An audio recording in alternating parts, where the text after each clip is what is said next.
श्री शिवाय नमस्तुभ्यम। सभी भक्तजनों को मेरा प्यार भरा नमस्ते। केदारनाथ, जहाँ आरंभ और अंत एक साथ आकर मिलते हैं, जहाँ भगवान शिव के होने का एहसास मिलता है, जहाँ दुखी मन को शांति मिलती है और मुक्ति के द्वार का आरंभ होता है। शिव पुराण की कोटि रुद्र संहिता में वर्णन मिलता है, जो मनुष्य केदारनाथ की यात्रा भाव से जा रहा है और मार्ग पर चलते समय किसी कारण उसकी मृत्यु हो जाती है, तो उसे भी मोक्ष की प्राप्ति होती है। केदारनाथ की महिमा सिर्फ इतनी ही नहीं। शिव पुराण के अनुसार जो मनुष्य केदारनाथ के दर्शन करता है और वहां के मौजूद कुंड का जलपान करता है, वह भी जीवन मृत्यु के चक्र से मुक्ति हो जाता है।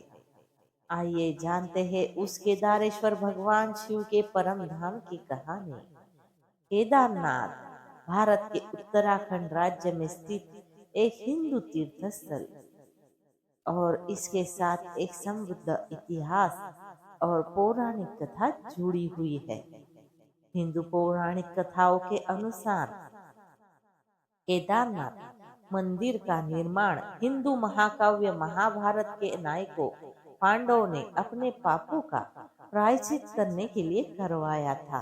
पांडवों द्वारा पीछा किए जाने पर भगवान शिव ने एक बैल का रूप धारण किया और केदारनाथ की धरती में समा गए। ऐसा माना जाता है कि यह मंदिर उसी स्थान पर बना है जहां भगवान शिव अंतर्ध्यान हुए थे। और मंदिर के अंदर स्थित शिवलिंग के बारे में कहा जाता है कि यह पृथ्वी, वायु, जल और अग्नि के तत्वों से प्राकृतिक रूप से निर्मित हुआ है। ऐतिहासिक महत्व की दृष्टि से केदारनाथ मंदिर के निर्माण की सही तिथि ज्ञात नहीं है, लेकिन माना जाता है कि यह 1000 वर्ष से भी अधिक पुराना है। भारी बर्फबारी, भूस्खलन और भूकंप जैसी प्राकृतिक आपदाओं के कारण मंदिर के इतिहास में कई बार जीर्णोद्धार और पुनर्निर्माण के प्रयास हुए हैं।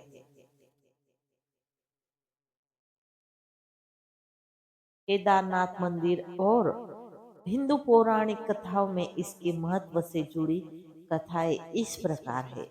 जब महाभारत युद्ध के बाद पांडवों पर अपने भाइयों और सगे संबंधियों की हत्या का दोष लगा था, तब भगवान श्री कृष्ण ने उन्हें भगवान शिव से क्षमा मांगने का सुझाव दिया। लेकिन शिवजी पांडवों को क्षमा नहीं करना चाहते थे, इसलिए उन्होंने पांचों की नजर में न आने के लिए बैल यानी नंदी का रूप धारण कर लिया था और पहाड़ों में मौजूद में छुप गए। लेकिन गदाधारी भीम ने उन्हें देखते ही पहचान लिया और शिव जी का यह भेद सबके सामने आ गया। लेकिन जब भोलेनाथ ने वहां से भी किसी अन्य स्थान पर जाने की कोशिश की, तब भीम ने उन्हें रोक लिया और शिव जी को उन्हें क्षमा करना पड़ा। बता दे कि जिस स्थान पर पांडव शंकर जी से मिले थे, उस स्थान को गुप्त काशी के रूप में जाना जाता है। लेकिन कुछ ही समय बाद गुप्त काशी से भी भोलेनाथ अदृश्य हो गए और 5 सिद्ध रूपों में प्रकट हो गए। वह 5 रूप यह है कि केदारनाथ में उनके खुले हैं, रुद्रनाथ में उनका मुख मौजूद है, तुंगनाथ में हाथ और मध्य महेश्वर में उनका पेट मौजूद है, महादेव की जटाएं कल्पेश्वर में मौजूद है। इन 5 सिद्ध स्थानों की पंच केदार के नाम से जाना जाता है। ऐसा माना जाता है कि ऋषि नर और नारायण ने कई वर्षों तक केदारनाथ में तपस्या की थी और भगवान शिव उनकी भक्ति से इतने प्रसन्न हुए कि उन्होंने उन्हें मंदिर में एक स्थायी निवास प्रदान किया। केदारनाथ मंदिर में भगवान शिव के प्रतीक लिंगम के बारे में कहा जाता है कि इसका निर्माण पृथ्वी, वायु, जल और अग्नि तत्वों से प्राकृतिक रूप से हुआ है। इनकी दंतियों और अन्य केदारनाथ को हिंदुओं के लिए एक महत्वपूर्ण तीर्थस्थल और भगवान शिव के अनुयायी के लिए श्रद्धा का स्थान बना दिया है। केदारनाथ 400 वर्षों तक बर्फ में दबा रहा। ऐतिहासिक अभिलेखों और स्थानीय मान्यताओं के अनुसार केदारनाथ मंदिर ने कई प्राकृतिक आपदाओं का सामना किया है, जिनमें भारी बर्फबारी, भूस्खलन और भूकंप शामिल है, जिससे मंदिर और उसके आसपास के क्षेत्रों को नुकसान पहुंचा है। हालांकि मंदिर के इतिहास में कई बार जीर्णोद्धार और पुनर्निर्माण के प्रयास भी हुए हैं। सबसे हालिया आपदा जून 2013 में हुई थी, जब अचानक बाढ़ आई और भूस्खलन ने मंदिर और आसपास के गांवों को भारी नुकसान पहुंचाया था। हालांकि मंदिर पूरी तरह से बर्फ में नहीं दबा था, लेकिन आसपास के क्षेत्र में भारी बर्फबारी हुई थी, जिससे बुनियादी ढांचे को नुकसान पहुंचा और तीर्थयात्रियों के लिए मंदिर तक पहुंचना मुश्किल हो गया। केदारनाथ मंदिर एक ऊंचे चबूतरे पर बना हुआ है।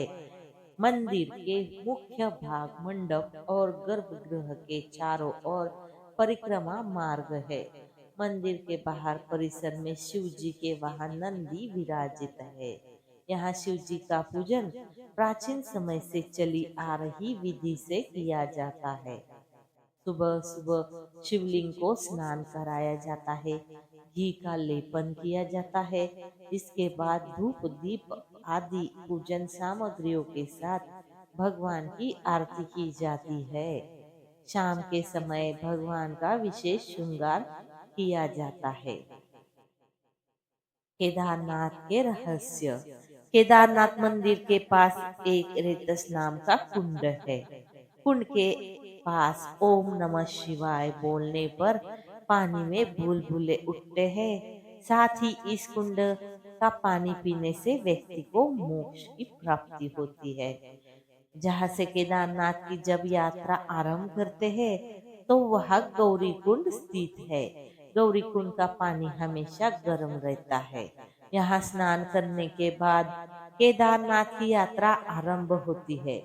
इस कुंड को लेकर मान्यता है कि इस कुंड के पास माता पार्वती ने भगवान शिव को पति रूप में पाने के लिए तपस्या की थी। उस समय देवी पार्वती के लिए यह गर्म पानी का स्रोत प्रकट हुआ था, इसलिए यह नाम मां गौ पार्वती के नाम पर गौरी कुंड पड़ा। केदारनाथ मंदिर को लेकर यह भी कहा जाता है कि जब मंदिर के 6 महीने के लिए दरवाजे बंद रहते हैं, तो उन 6 महीनों में भी दीप अपने आप जलता है। केदारनाथ मंदिर के आसपास रहने वाले बताते हैं कि मंदिर के कपाट बंद होने के बाद भी मंदिर के अंदर से घंटी बजने की आवाज आती है। पुराणों के अनुसार इन 6 महीनों में देवतागण यहाँ पूजा करते हैं, यानी मंदिर 6 महीने मनुष्य के लिए खुला रहता है और 6 महीने देवताओं के लिए। तो दोस्तों, आपको आज की ये कहानी अच्छी लगी है तो हमारे चैनल को लाइक, शेयर और सब्सक्राइब जरूर करें। धन्यवाद। हर हर महादेव।